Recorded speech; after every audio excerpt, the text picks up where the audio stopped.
live on today's show. Feel free to like and share the video or post comments in the bottom, whether that's while we're live or even recorded. We will see that you make those comments, and we'll try to respond if we can. Here we go with the opening music. Source for learning about how to manage your health, housing, financial, and legal needs. This is a live call-in program featuring John Ross and Lisa Schulmeyer, elder law attorneys and senior advocates for the ARC Latex. Aging Insight is dedicated to helping you navigate the challenges and blessing of growing older. So call in and ask your questions. The number is 903-793-1071. Here are your hosts, John Ross and Lisa Schulmeyer.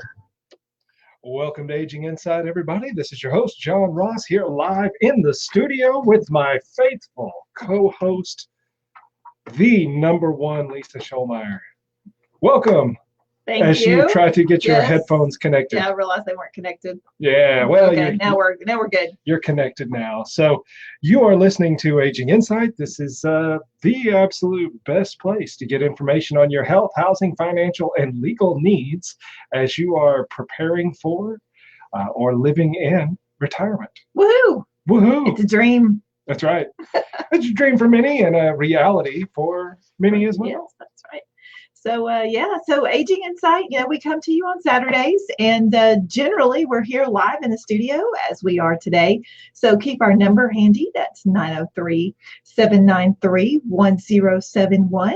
So if you have a question or a comment about either today's topics or, just something that has been eating at your mind and you just want to bring it to us because you know that if it's about an Aging Insight topic, we're generally going to have some knowledge. We'll probably have the answer for you. Now, outside of that, yeah. That's a hit or miss situation. Yeah, who knows after that? But at least when it comes to this stuff, we generally got the answers for you. And so, yeah, you can give us a call. You can also check us out on Facebook Live. We've been doing Facebook Live now for well over a year. Wow, didn't realize that. Yeah, so shout out to all of our Facebook Live viewers.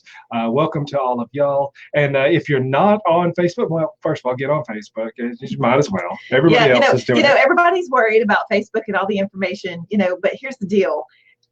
As John and I were talking about this earlier, there really is no privacy. No. I mean, I wouldn't put your bank account number or Social Security out there, but just that you sign up for Facebook or just sort of lurk around from time to time, that's fine. Yeah, that's all right. Yeah. Yep. And if you will go to the Ross and Schulmeyer Facebook page, you can just give us a follow. And in fact, when you push that little follow button, if you hold it down, you can put a little star there where every time we go live, you will be the first to know. That's right. So lots of good information. I hope everybody is out gearing up for the Christmas season. Yeah. So getting your shopping done and all that. Well, I think, frankly, the Christmas shopping that I most appreciate at my age and stage is the grocery run.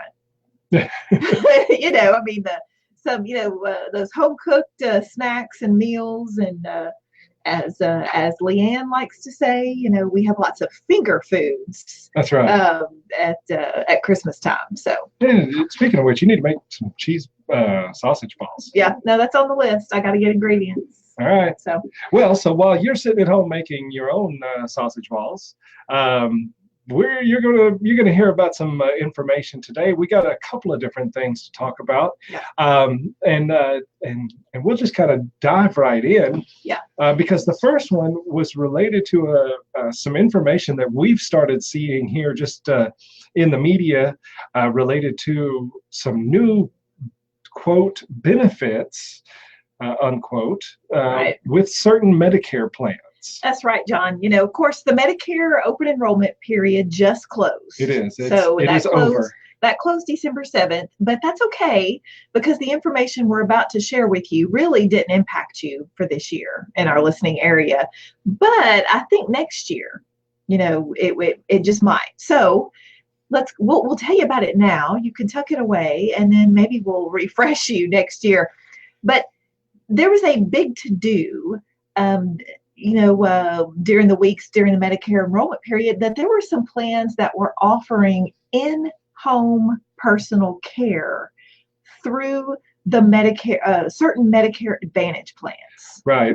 And I will say that it's actually a relatively common myth that that if you are on Medicare, and you need something, maybe you need just somebody to sit there with you at the home during the day because you have limited mobility and can't get up or can't navigate to the bathroom and back, can't prepare your own meals, that Medicare will pay for those. Now, people that are on Medicare don't have this myth. Yeah. They've usually figured that out.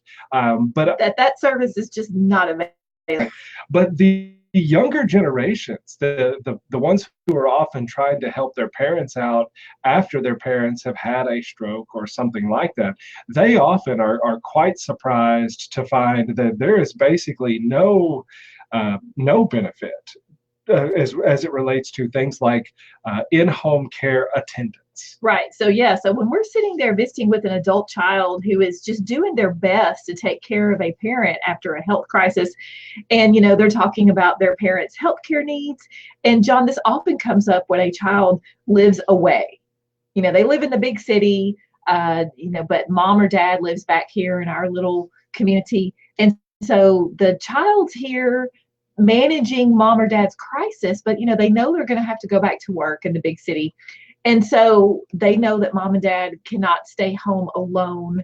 So we'll be sitting in the conference room and they'll say, well, I was going to, get someone to sit with mom or dad, and doesn't Medicare pay for that? And of course, the answer is absolutely not. Yes, Medicare does offer some home help services, but typically those services, I wouldn't say really go more than 60 days typically. And those services also require that there be skilled services being provided to that Medicare recipient, such as therapy, physical therapy, occupational therapy, speech therapy. So if your loved one doesn't need those professional services or would not benefit from them, then there's not even a home health component available through Medicare. And even if there was, it's very limited, and it is certainly not really personal assistance. That has been the state of Medicare forever. Right, and this is whether you have traditional Medicare and you're paying for a supplement, or whether you have one of the Advantage plans. One of the parts C, not D, because that's prescriptions. Right. E, F, G, H, I, or J. Right, stops at J. It does stop at J, I believe. So in the past, there's absolutely been no benefit available for any personal care attendant. But in the spring of this year, some rules and regulations were loosened, were kind of made it a little more attractive and made it available for Medicare Advantage plans to add personal care benefits to their Medicare Advantage plans, along with some other benefits that we'll talk about here in a minute. But John, that's what I heard about, and I've been seeing the commercials that say, "Did you know that Medicare now can offer in-home personal attendant care?" And they're hawking their Medicare Advantage plan. Right, and for a lot of people, especially the ones that already know that Medicare doesn't, this is big news, because most people do not have long-term care insurance to be able to provide the kind of cost outflow that it takes. If you think about the numbers, the average rate for an in-home care attendant right now is about $17 an hour. So if you're looking at just the daylight hours, right? Just $10 10 hours a day, that's $170 a day. That's frankly more expensive than nursing home care for most of the places in our area, and that's just the daylight hours. Right, and so you still got some hours to cover. So when I heard these commercials talking about in-home care, and so many of our seniors could use that, just a little help. Doesn't have to be medical, but just a little help. My ears kind of pricked up, Hmm. and I, so did a little investigation. And John, how sometimes things sound too good to be true. Get out. I know. So there is a kernel of truth in this new benefit, but I think you as a listener will be disappointed once we unwrap it a little more. So the rules, in fact, and Medicare Advantage plans can now offer in-home personal care attendants. But John, at the first of all, we don't have any plans currently in our area Right. that are offering this benefit at all. I do think that maybe next year you will see them advertise this benefit, even in our area. I think that's probably right. You will see it. You'll see it because this is going to be this is a great marketing tool. That's right. It's a great selling point. But John, so I did look into it because it looks like Anthem, Blue Cross, Blue Shield, Medicare Advantage plan. Uh-huh. They are really the first to kind of jump out there and actually offer the at-home personal care attendant benefit through their Medicare Advantage plan. Now, John, remember, this is a Medicare Advantage plan. Traditional Medicare with a traditional type supplement does not have this benefit available at all. Not getting you there. Right. So if this benefit sounds attractive to you, then you have to go to a Medicare Advantage plan that offers it. Right. All right. So Anthem Medicare Advantage plans, and I think maybe they are in 7 or 8 states. They do have some areas in Texas they cover, but just not our local area. But so they talked about that they are now offering what they call six essential services through this Medicare Advantage plan. And one of those 6 services is a personal home helper. Okay. So that sounds so great because so many seniors need that.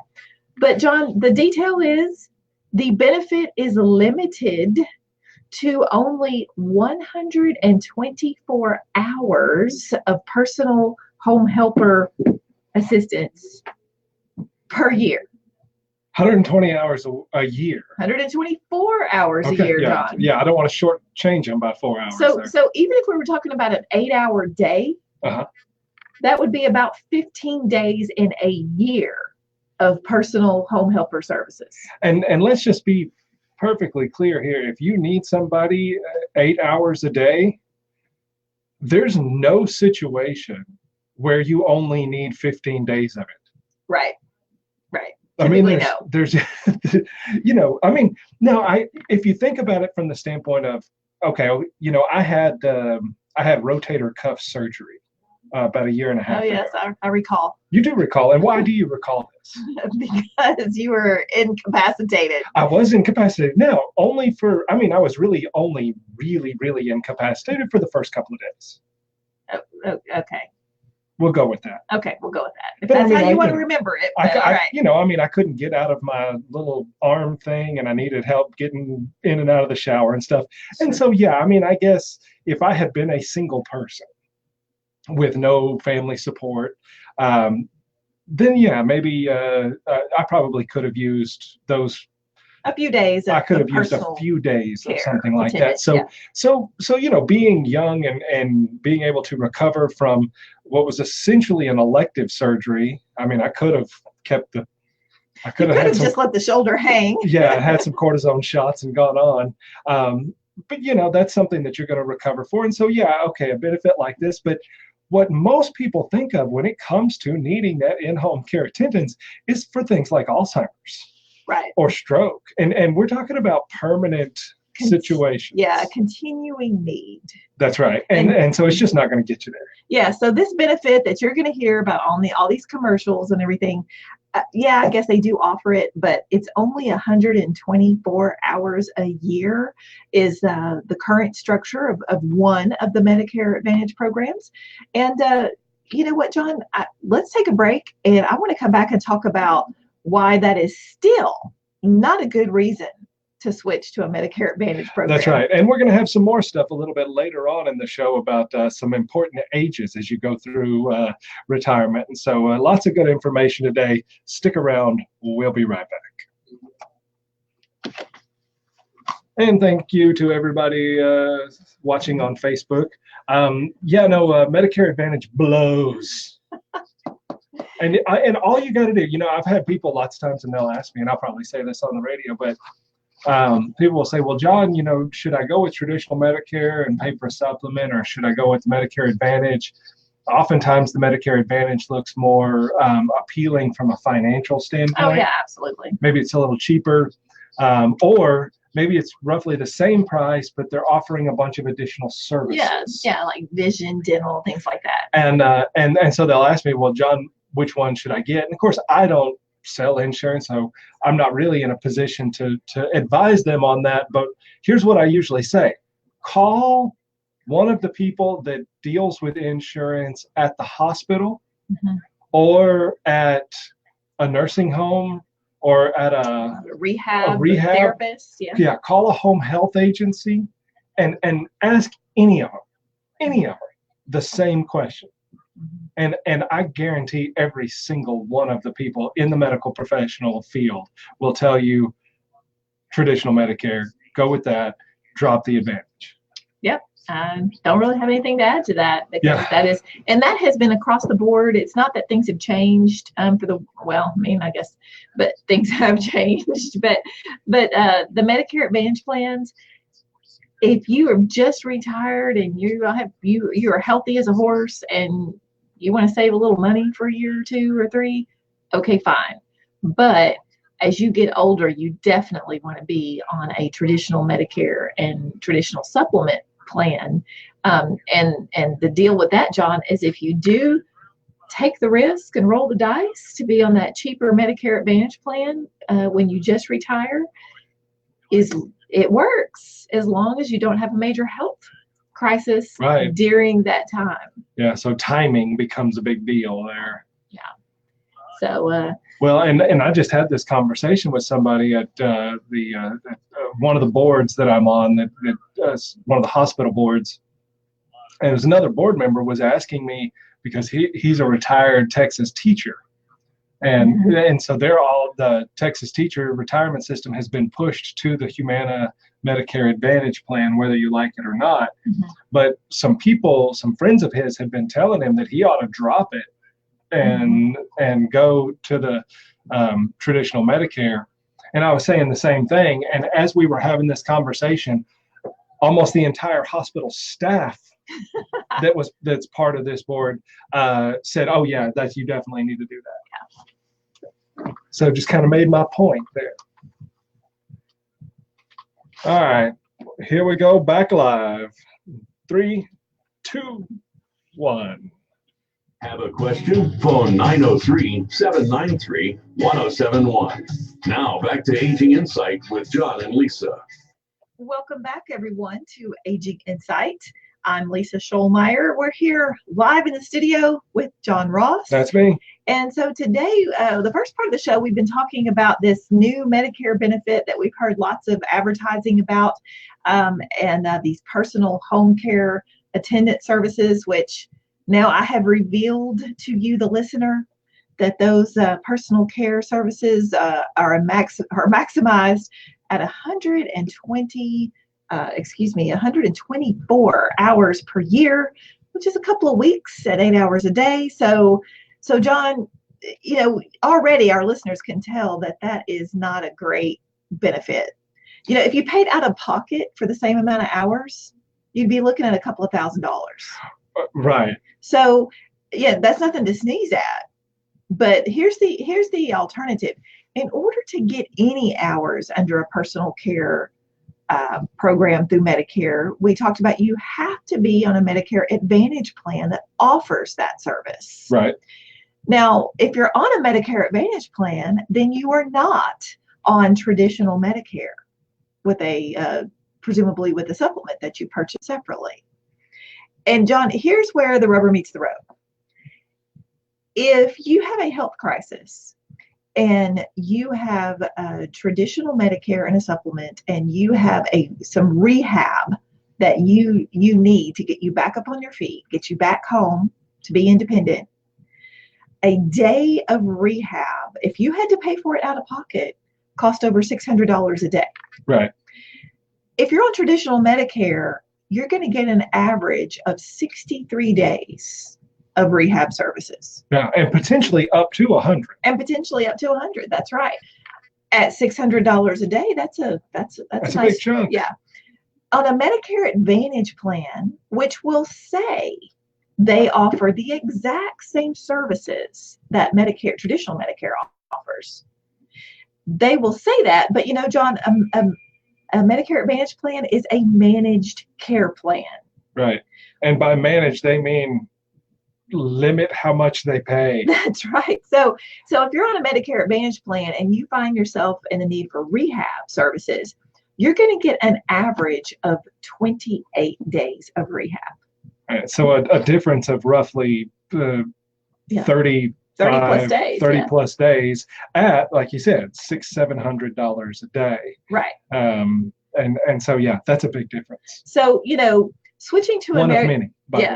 Switching to a Medicare Advantage plan to just have 2 weeks of home care attendance available to you versus basically you're trading 3 days of the cost of 3 days of rehab, for 3 days, for a potential of up to 2 weeks of some assistance at home.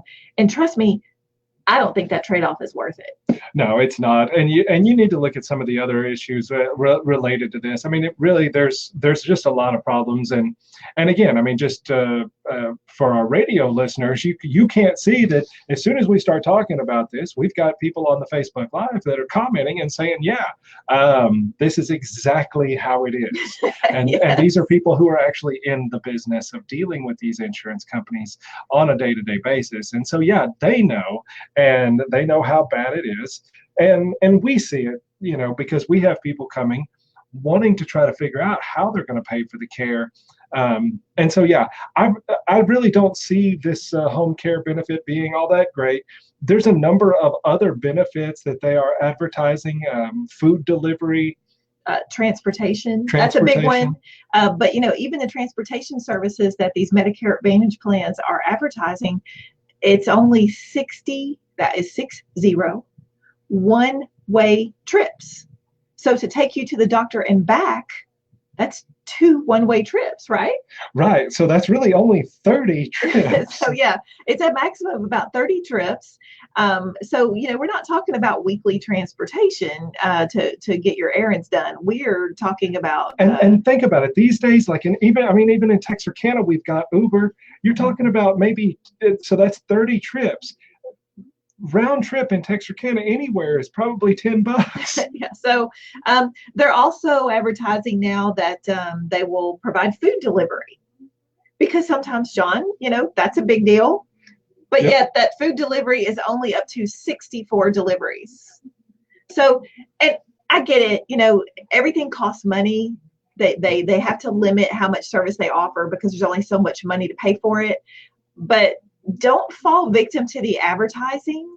Look into these plans and realize that, they do tell you they have the benefit, and the benefit does exist, but it's pretty limited for what you're really expecting you're going to get. Yeah, that's right. When it comes to things like paying for long-term care, whether that's nursing home care or in-home care, you're going to have to rely on something besides Medicare, right, even with these plans. Yeah.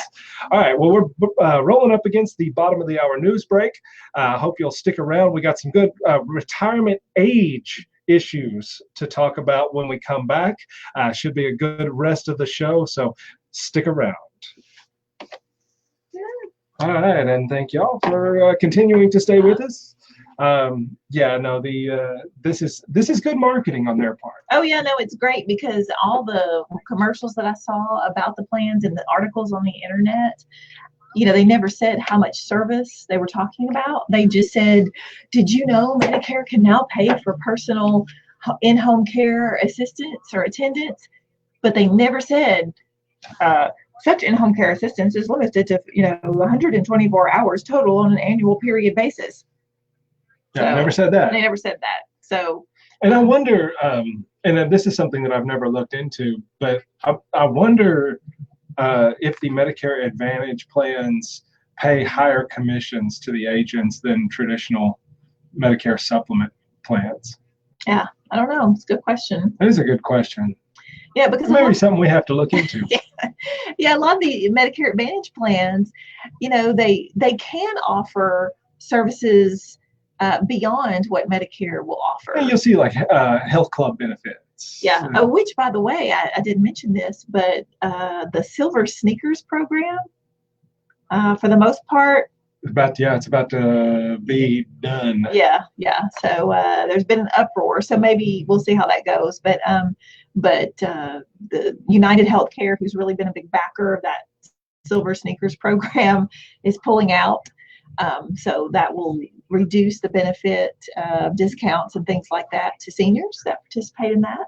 Interesting what would be the residual effect of that on gym memberships. Yeah. Because I know, particularly here in town, one of the gyms has a significant senior adult membership. Yeah, significant. And I could see that hitting their budget big time. Yeah. So yeah, there's a phrase, and it's true in politics, it's true in crime, it's true in the medical field. Follow the money. Where's the money? Right. And that will tell you a lot. So, but yeah, some of these Medicare Advantage plans, John, they can offer additional services. They must cover the same things that traditional Medicare covers, and they can offer some additional things. And one of the things I see them offer all the time is over-the-counter medications. Right. And basically, if you sign up with their Medicare Advantage plan, they will offer a year's supply of over-the-counter medications. And what they do is send you a couple of big bottles of Advil or ibuprofen. That's military health care right there. Yeah, or bandages and Band-Aids, things like that. Or I saw one plan that said they had a particular Alzheimer's care benefit. Oh, yeah. And one of them was just an ID bracelet, so for the Alzheimer's patient to wear in case they wandered off the property or the premises where they lived. And I remember that was like we have special Alzheimer's care benefits under our plan, and we were like, well, what are those? This is interesting. And what are they? And they were like, well, they're special stuff just for people that have Alzheimer's. We're like, okay, yeah, but what are they? And we finally got it out that they had I think they had an ID bracelet and maybe a registration of that bracelet. Yeah, and then they had like a 1-800 number that for a support nurse for or a something. support like a support group phone number or something. Yeah. Which of course you have the Alzheimer's Alliance that has actual support groups, so it's you really just have to look into it pretty deep. And if you think about it, with the cost of healthcare being what it is, any health insurance company that's saying, oh, well, we've added more benefits, it's got to come at somewhere, right? Because the cost hadn't gone down. Right. And where it's coming in these Medicare Advantage plans is severely limiting the quantity of service. Now, they have to offer these same qualitative services that Medicare offers. Right. But just like with the rehab days, yes, a Medicare Advantage plan offers rehab services, but they severely restrict the quantity of those days of service. And that's where they get their cost savings and the money to offer these, quote, additional services. So, that's the case. Yeah. All right. Well, we're going back live here in about 10 seconds. That was fast. Get a little water. Yeah, we got lots to say on that topic. Yeah. So. All right, here we go. Have a question? Phone 903-793-1071. Now back to Aging Insight with John and Lisa. Welcome back to Aging Insight, everybody. This is your host, John Ross, and we are live in the studio. So if any of our radio listeners would like to give us a call, they can just give us a shout at 903-793-1071. And our Facebook Live watchers and listeners, of course, they can leave comments in the comment section and interact with us there. So lots of ways to interact with us. So, I'm Lisa. We're going to talk about age. Age, yes. Now I have a friend, and his name is Roger Whitney. And Roger Whitney has a podcast called The Retirement Answer Man. Okay. All right. And he actually just wrote an article for Forbes, and I was reading it on the way over here. Oh, but not while you were driving, I'm sure. No, not while I was driving. I wouldn't do that. But he's talking about an article in the Journal of Economic Dynamics and Control. Okay, I'm a subscriber. I may have missed the article though. And it was an article written by Moshe Milavetsky, PhD, and they published a paper called "Retirement Spending and Biological Age." Okay, that's pertinent information. And so they're basically breaking down the difference between what they call B age, or biological age, okay, versus C age, or chronological age. Okay. And so I'm sure they're using these as variables, the B's and the C's. Right. And so the idea here is, and we're going to talk about this, but throughout the retirement years, you have a whole bunch of arbitrary ages. Your arbitrary, based on your chronological age. And they're all based on your chronological age, right? When you can elect Social Security, when you get on Medicare, all of these sort of things, which we'll talk about. All of these are based on your chronological age. And the point of the article here that Roger wrote is actually it's talking about that what you really ought to be doing is, instead of paying attention to your C age, paying attention to your B age, your biological age. And apparently, and again, this gets into some science that I'm not as familiar with, but do you know what a telomere is? Yes, it's the end part of your DNA. Wow, man! You didn't expect me to know that, did you? Nerd burn! You nailed it. Very good. Yeah. The telomeres are the protective ends of the chromosomes, and their length, according to this article, provides the best biomarker for aging. Right. And that your biological age can diverge by as much as 10 to 15 years from your chronological age. Well, sure, John, we see these seniors that bop into our office, and I'm thinking, oh, this gentleman just walked in, he's probably 70-ish. Right. And then he'll and he's 90. Yeah, he's 90. Yeah. Or I mean, and I've had the converse. Yeah, of course I'll just take the dig at myself. I had a client the other day ask me if I was in Vietnam. Okay, that's funny. I was born when it was over. Yeah. But thanks for that. So maybe at least my outward biological age is. But for you, we need to start with a P age, your professional age. That looks good. That works for you. Yeah. Okay. A little older, more wise. Yeah. But I could certainly see that your chronological age, because your chronological age and your health status, I mean, that's really what determines how much money you're going to need and the different decision points that you're going to need to make in retirement. So I could certainly appreciate these scientists kind of correlating that. Yeah. So as we talk about these things, kind of think about this from the standpoint of we're going to talk about chronological age, but really as you're applying it to yourself, it's probably better to apply it to your B age, whatever that is. Well, and I don't know that there's a widely available test to test the length of your telomeres. I don't believe there is. But we all, of course, some days you wake up in the morning and you hit the floor and you think, oh my gosh, I feel as old as the hills. But lifestyle choices, health, diet, obesity, all of those things, you can have some thought on it, what your biological age is. But anyway, so John, with our current system, the way our retirement system is set up, first of all, our retirement system, John, is set up really based on, 20th century retirement patterns. Yes. And, nothing in relation to any sort of current reality. Right. Where most everyone's life expectancy was under 70 years of age. Right. So now we're into the 21st century, and, most people the actuary tables tell us that men and women are generally going to live into their 80s. Right.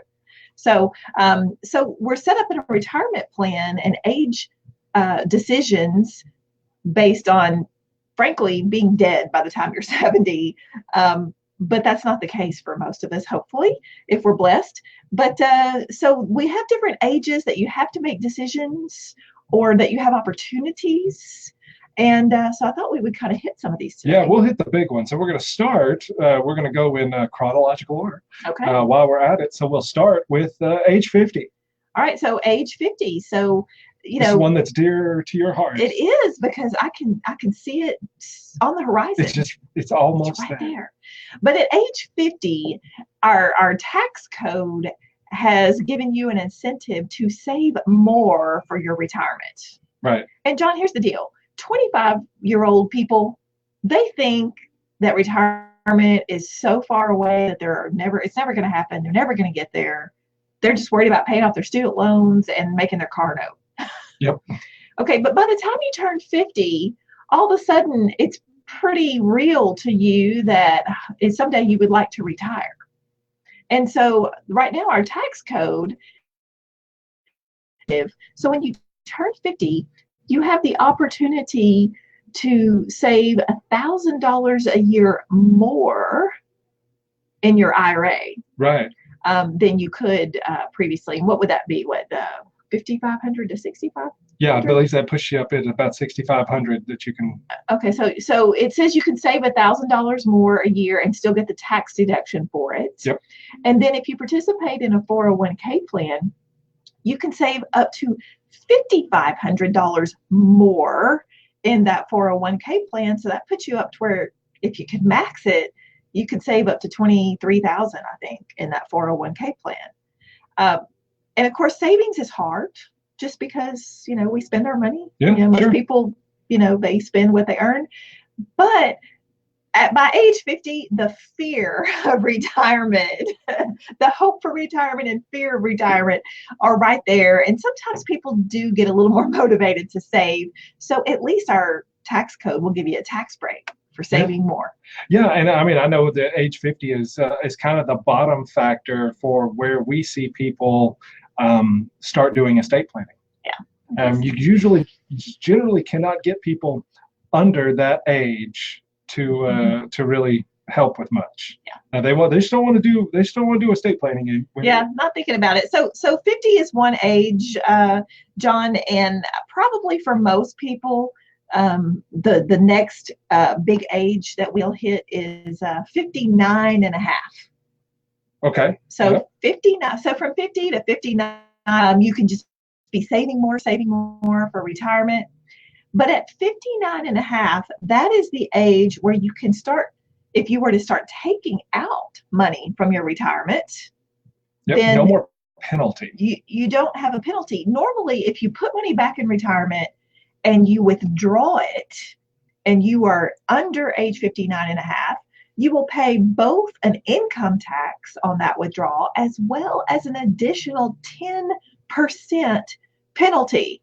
I like to call that the tithe to the government.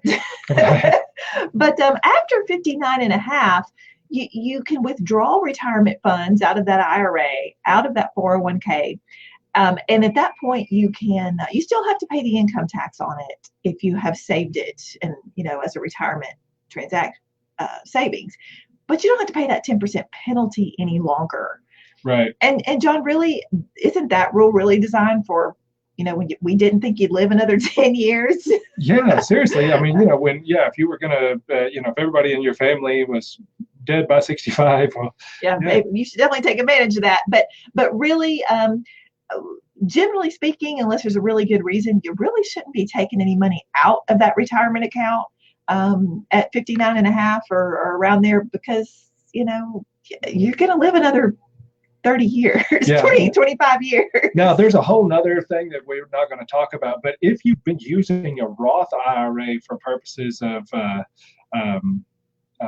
maybe college savings for a child or grandchild, then some of these early withdrawal provisions can be pretty you're factoring in some of those, and they can be pretty cool. Well, and if you have the beat on the stock market, and you know that you could pull a bunch of money out of your retirement and buy the best, greatest stock ever, and it's going to explode, and you're going to make $1 billion, well, more power to you, I guess. Knock yourself out. But most people don't have that. So age 50, 59 and a half, we're going to take a break and come back and talk about some other chronological ages that you make some retirement decisions. So we'll be right back. All right. Well, while we're on the commercial break for the radio, I'll see if we can answer this question that we've got from Timothy and Karen Collins here. And basically, it sounds like we have a lady that's going into the nursing home, or maybe already in the nursing home, working on the Medicaid application. And I'm guessing she basically doesn't have any real assets, but she has a teller's check worth between $10,000 and $15,000 in her safety deposit box. Son doesn't want to report this because she wants that to go to him upon her death. And the question is, I'm guessing is basically, do we have to report it? Well, yes. The short answer is yes. The way Medicaid's kind of like the IRS, right? If I'm talking to a waiter and that waiter asks me, hey, I got paid in cash tips all year, do I have to report those cash tips? Well, yeah, if you ask the IRS, of course you do. Absolutely. If you didn't, are you likely to get caught? Well, for that cash tip waiter, probably not. Maybe in an audit if they really dug into his spending habits, but probably not. And the same thing kind of goes with this. I mean, it's not like Medicaid knows that there's this teller's check. It depends. But they might. They might, because if that teller's check came from funds of the senior, that I've seen people do this, that they've had that health crisis, someone rushes to the bank, pulls the money out, puts the cash or a check or whatever in a safety deposit box. Well, Medicaid is still going to look at bank statements for up to the last 5 years, and certainly the last 90 days. And so if that money actually came from the senior's funds, then it's going to get tracked, and they're going to ask, well, where is it? So in that case, now if the lady, and same is true if she sold her car, for instance, and someone paid her with a cashier's check for her, Toyota SUV. Well, they're still going to ask, what happened to the car? Did you sell it? Did you sell it for fair market value? Where did the money go? So it depends on the source of those funds. But if those funds represent an asset that the senior already had, either money in the bank or a car or something, they're likely to trace it and certainly ask about what happened. Yeah, and of course, just transferring if that check is payable to mom or something like that, and that's basically her asset, or if she pulled it out of her bank, and so just transferring it, just giving it to the son. The only way that you could do that would be if the son has been declared disabled by Social Security. If he has, then actually taking that money and transferring it to him would be permissible. But there's some other things, but not enough time to discuss. That's right. So we're going back live. Here we go. Okay. All right. Welcome back, everyone, to our final segment on today's Aging Insight. And, our first half of the show, we talked about a new Medicare benefit that ain't so much of a benefit. And the second half of the show, we're talking about chronological ages, I guess you would say, that retirement things, they're kind of mile markers along our journey to retirement. So I talked about at age 50, our tax law incentivizes you to save a bit more for retirement, because now you can kind of see it far off there on the horizon. Also at 59 and a half, you can start withdrawing from those retirement accounts and only paying the income tax, but avoiding any other early withdrawal penalty. So John, probably the next big age is, for a lot of our listeners, is age 62. Yeah, 62 is going to be the first time where you would be able to start taking Social Security for most people. And now this is early. Right. That is an early age to take it, but that is the earliest permissible age to take it. That's right. But you are not going to get the full amount. You're going to get a big deduction in what you could get from Social Security. Right. You're basically going to take a 30% hit in your Social Security payment for taking it so early at age 62. Now, here's what I hear, and it usually comes from men. And they say, "Well, John, all the men in my family have had a heart attack and died before they were ever 70 years old. So I'm going to take mine as soon as I can. So I can get as much as I can." So I can get as much as I can. Yeah. Now, maybe you're right. Yeah. No, that was what my dad thought, and he was right. But if you're leaving behind a spouse who was a non-earner, maybe a stay-at-home spouse, or where your income would be much higher than hers throughout your working career, by you taking early, you are impacting not just you'll be dead and you won't care, but your surviving spouse will get less in Social Security benefits for the rest of their life as well. And if it's, particularly like you say, the men are the ones who are often like, I'm going to take it as soon as I can. But often women have a longer lifespan as it is. And so if you, as the man, take it at the earliest age with that 30% cut, collect it for 6 or 7 years, and then, keel over dead. Well, if your spouse lives for another 20 years or, 15 years, they also are taking that cut, and they're having to live on it. So, yeah. Right. Yeah. No. So that's just you got to be very careful. I would consider checking out my podcast, Big Picture Retirement. We've got a couple of episodes on when to take Social Security, either early or late. So get on iTunes or whatever and check out Big Picture Retirement. We'll talk about some of that. And of course, that brings us up to what we talked about the whole first part, which is age 65, because that's when you get to take Medicare. Right. So age 65, whether, even though that's not your full retirement age, because most of our listeners now, their full retirement age is going to be 66 or even 67. But Medicare is not related to your full retirement age. And you can take Medicare at age 65. And frankly, John, these days, even if you're still currently working, many employers and many health insurance programs require you to take Medicare at age 65. And also, you need to check into this, because when you sign up for Medicare at age 65, you need to go ahead and sign up for your Part B portion of your Medicare. Otherwise, if you wait and you sign up for Part B later, your premium is higher that you will pay for the rest of your life. This is right. So age 65 is your health insurance Medicare age. And that's also a time you can go ahead, if you're still working, your employer health insurance will essentially be your supplement. That's right. If you're not working, or you're, kind of doing, your own thing, you can buy a supplement at that point, and the supplement it's called a must issue. Mm-hmm. That they have to cover you with the supplement if you apply for it when you first apply for Medicare. So age 65 is a big one as far as your health insurance needs. And then, of course, we've got age 66. So for all of you baby boomers who are rolling in to retirement right now, age 66 plus a few months here and there is, depending on your birth year exactly, is going to be your FRA.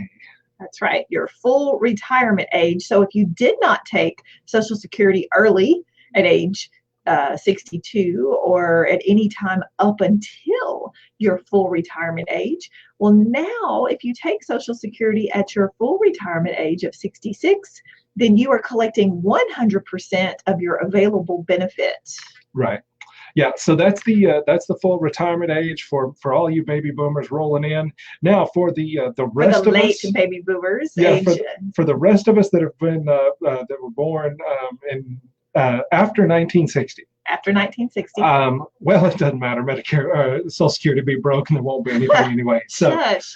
Well, I hope not. But theoretically, if you're born after 1960, 60, then at age 67, your full retirement age for you to get a bankrupt Social Security benefit. So now that there's actually a pretty good YouTube video on whether or not Social Security is going to go broke, and it's really not. That's a bit of a myth. I'm joking a little bit. All right. Well, let's say we got a few minutes, and looks like we got a caller. So, John, let's see if we can work this out. All right, you're live on Aging Insight. What can we do for you?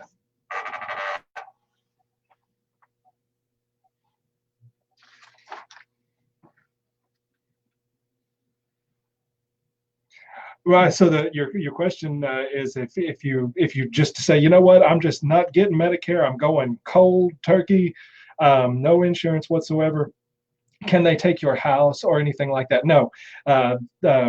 Even if you racked up some medical expenses, your home is a protected asset, whether it's Texas or Arkansas or federal, where even if you racked up a bunch of unpaid medical bills, whether you filed bankruptcy or whatever the deal is, you would still walk out of that with your house. So, and you generally, I mean, even the IRS can't really kick you out of a place to live. So you can even basically not pay taxes and you still end up keeping your house. You know, if you don't pay taxes, they'll stick a federal tax lien on it. Sure. But at least while you're occupying it, your house is generally a protected asset from just about everything. All right.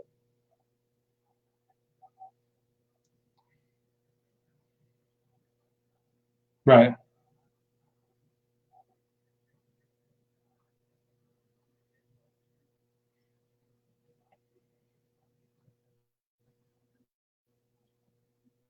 Right.